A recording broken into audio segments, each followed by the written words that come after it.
How's it going, young Marys? Welcome to the Tuesday recap. Just wanted to give y'all a brief explanation of what we did this past Sunday.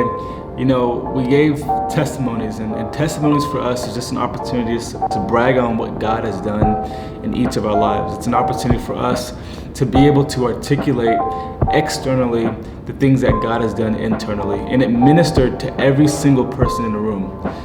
Everyone that shared it ministered it. It did something powerful for everyone in the room, because when you talk about the things that God has done in your life, it does something to people.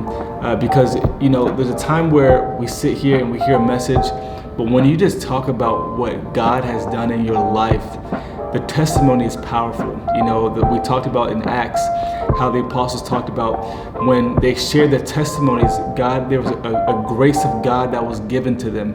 And so if we're going to be a people who share the good news with the lost, we want to be able to articulate and share what God has done in our life. So we'll be doing more of that. My wife and I talked about doing it maybe every other month or something like that, where we just spend time talking about what God has done in our life. I'm not talking about all the way back to childhood, but just even in this season, like, what has God done in this past month? What has God done in this past week, in you individually, in your extended family, in your marriage?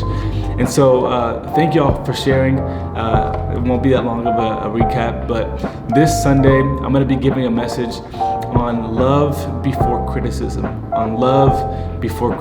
and it's more of a personal thing more than a marriage thing. But if you know that sometimes love belongs before criticism in marriage as well. So we'll be talking about that a little bit as well. But if you have friends, we'd love to see them here. I'm looking forward to seeing y'all this Sunday. Have a blessed week. I know we didn't schedule people to pray for each other this week, but it doesn't have to be on the schedule. Reach out to another couple, pray over them.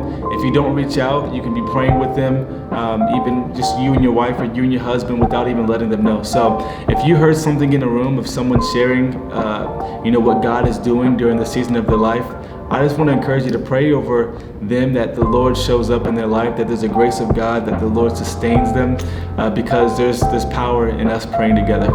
Y'all take care. Peace.